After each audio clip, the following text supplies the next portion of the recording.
ईद उल अज़हा करीब आते ही मुल्क भर की मवेशी मंडियों में रौनक बढ़ गई है। जानवरों की खरीदो फरोख्त का सिलसिला जारी है। मंडी में मवेशियों की कीमतों में गुज़िश्ता साल की निस्बत बेपनाह इजाफा देखने में आ रहा है।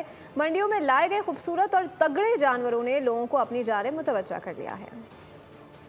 ईद उल अजहा की आमद मुल्क भर की मवेशी मंडियों में रौनक। शहरी मुनासिब दाम में जानवर ढूंढने निकल पड़े। पेशावर की मवेशी मंडी में मुल्तान से लाए गए शेरू नामी बैल की धूम मची हुई है। भारी भरकम बैल की कीमत 70 लाख रुपए है। 30 लाख रुपए से ऊपर लग चुके, लेकिन मालिक देने पर राजी नहीं। मुल्तान से ले आए, इनका कीमत 70 लाख है।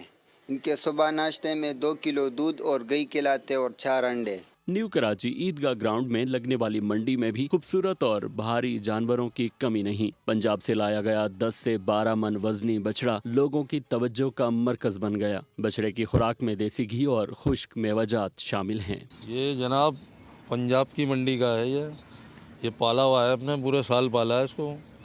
ये देसी घी पिलाया है इसको बहुत हमने। क्वेटा में भी ईद कुर्बान के लिए मवेशी मंडियां सज गई। लोग जानवर खरीदने के लिए मंडियों का रुख कर रहे हैं। शहरियों का कहना है कि इस साल जानवरों की कीमतें दुगनी हैं। जानवर इनकी प्राइसेस एक तो बहुत ज़्यादा बढ़ा रहे हैं। कह लें कि जो 30-40,000 की रेंज में था वो 80,000-90,000 जो है वो कास्ट चार्ज कर रहे हैं।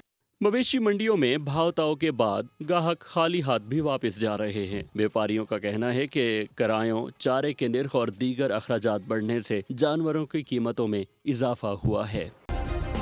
सब्सक्राइब करें और बेल दबाएं ताकि कोई खबर रह न जाए।